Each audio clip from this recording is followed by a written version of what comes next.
তুমি কি জানো মেন্টালি স্ট্রং হওয়ার মানে কি?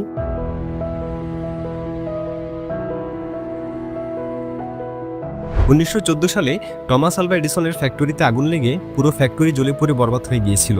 আগুনের তীব্রতা এত বেশি ছিল যে সেখানে আর কোনো কিছুই অবশিষ্ট ছিল না। প্রায় $23 মিলিয়ন মতো লোকসান হয়েছিল তার। আর একটি প্রোটোটাইপ যেটার উপর তিনি অনেকদিন ধরে গবেষণা করেছিলেন সেটিও জ্বলে পুড়ে বরবাদ হয়ে গিয়েছিল। এই পুরো ঘটনাটা যখন তিনি জানতে পারলেন তখন এমন একটি রিয়াকশন করেছিলেন যা সবাইকে একদম অবাক করে দিয়েছিল। আচ্ছা, তুমি কি জানো সেদিন তিনি কি বলেছিলেন? তিনি বলেছিলেন, থ্যাংক গড, এতদিন ধরে আমি যে ভুলগুলো করে আসছিলাম সেগুলো সব আগুনে পুড়ে গিয়েছে। যাক, ভালোই হলো, এবার আমি নতুন উদ্যমে শুরু করতে পারবো। মানসিকভাবে শক্তিশালী হওয়া মানুষের একটা বিশেষ গুণ হলো যে কোনো পরিস্থিতিতে তারা নিজেকে সামলে নিতে পারে এবং তার মাথায় সবসময় একটা পজিটিভ চিন্তাভাবনা থাকে। কিন্তু ফ্যাক্ট হলো কোনো ব্যক্তি শুরু থেকেই নিজেকে মানসিকভাবে শক্তিশালী করতে পারে না। স্বাস্থ্যসম্মত খাবার এবং এক্সারসাইজ তোমাকে যেমন শারীরিকভাবে শক্তিশালী করে তুলতে পারে, ঠিক সেরকম এমন কিছু হ্যাবিট বা অভ্যাস আছে যেগুলো একজন মানসিকভাবে দুর্বল মানুষকেও মানসিকভাবে শক্তিশালী করে তুলতে পারে। নগর বাস্কেপের আজকের ভিডিওতে আমরা কথা বলবো মানসিকভাবে শক্তিশালী ব্যক্তিদের কিছু অভ্যাস সম্পর্কে, যে অভ্যাসগুলো ফলো করলে তুমিও মানসিকভাবে অত্যন্ত শক্তিশালী হয়ে উঠতে পারবে। তো চলো শুরু করা যাক। প্রথম হ্যাবিট হলো এমব্রেসিং চেঞ্জ। ঈগল এমন একটি প্রাণী যা প্রায় 70 বছর পর্যন্ত জীবিত থাকতে পারে, কিন্তু এই দীর্ঘদিন ধরে বেঁচে থাকার জন্য ঈগলকে একটি কঠিন সিদ্ধান্ত নিতে হয়। কারণ 40 বছর ধরে বেঁচে থাকার পর ঈগলের পায়ের নখগুলো খুব বেশি শক্তিশালী থাকে না, যেগুলোর মাধ্যমে সে শিকার ধরতে পারবে। তার পাখাগুলো এতটা মোটা হয়ে যায় যে বেশিক্ষণ আকাশে ওরা তার জন্য কষ্টসাধ্য হয়ে পড়ে।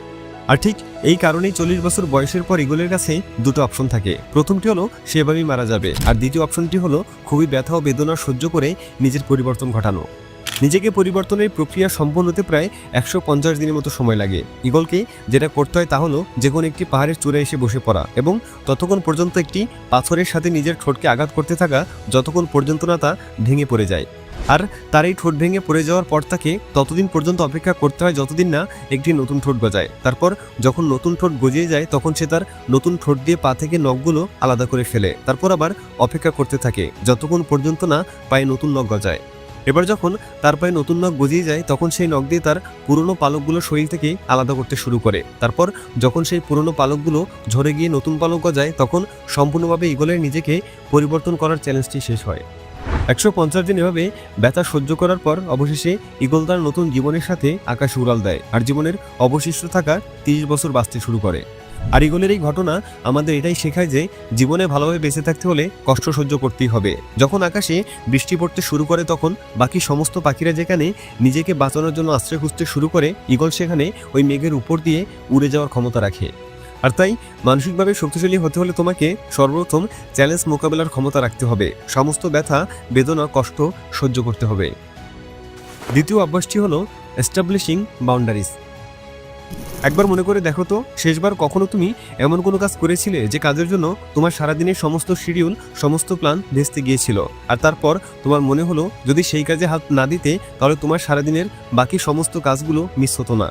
আর যদি এরকম ঘটনা তোমার সাথে প্রায় সময়ই ঘটে তাহলে অত্যন্ত দুঃখের সাথে জানাতে হচ্ছে তুমি মানসিকভাবে শক্তিশালী না।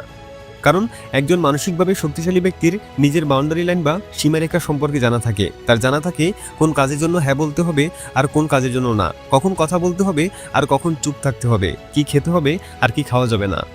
এই সমস্ত কিছু একজন মানসিকভাবে শক্তিশালী ব্যক্তির জানা থাকে। অর্থাৎ মানসিকভাবে শক্তিশালী একজন ব্যক্তি অনেক বেশি সিলেক্টিভ হয়। তৃতীয় অভ্যাসে আমরা কথা বলবো পাওয়ার অফ স্যাক্রিফাইস সম্পর্কে। হিউম্যান সাইকোলজি সম্পর্কে যারা খোঁজখবর রাখে তারা জানে যে স্যাক্রিফাইস মানুষকে স্থির করে, স্থিরতা মানুষকে শক্ত করে। একজন মানুষ যখন নিজেকে শক্ত করে তুলতে পারে তখন সে অনেক বেশি পাওয়ারফুল হয়, আর যখন কোনো ব্যক্তি পাওয়ারফুল হয়ে উঠতে পারে তখন সে তার উদ্দেশ্যটাও খুব ভালোভাবে বুঝে উঠতে পারে। এটার একটা উদাহরণ হতে পারে বিরাট কোহলি। 2016 সালে আমি একটা আর্টিকেল পড়েছিলাম যেখানে লেখা ছিল বিরাট কোহলি অনেক বেশি মাত্রায় খাওয়া দাওয়া করে। বিরিয়ানি, চিকেন রোল, কাবাব এই সমস্ত খাবার ছিল তার খুব বেশি পছন্দ।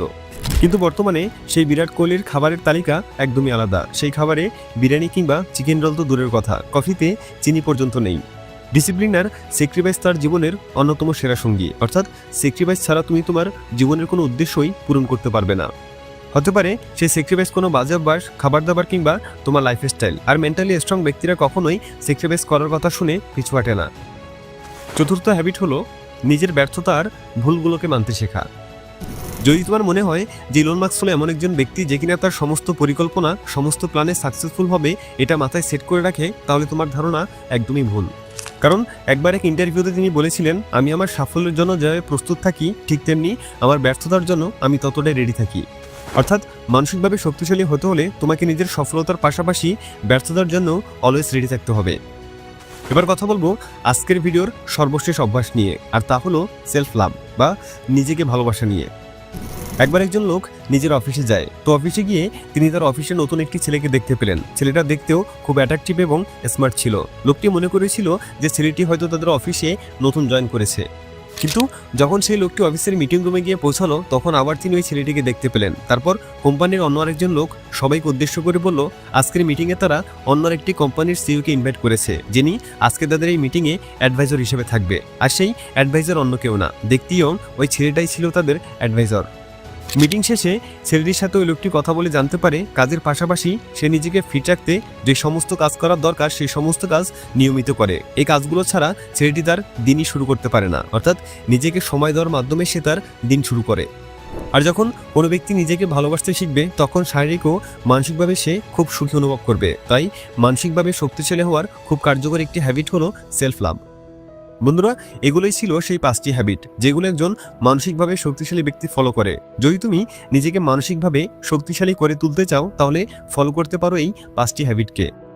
ভিডিওটি ভালো লাগলে একটি লাইক করতে পারো, শেয়ার করতে পারো তোমার সমস্ত বন্ধুদের সাথে। আজকের মতো এখানেই বিদায় নিচ্ছি, দেখা হচ্ছে পরবর্তী ভিডিওতে। ততক্ষণ পর্যন্ত সাবস্ক্রাইব করে নগর বাইস্কোপের সাথেই থাকো। Thanks for watching.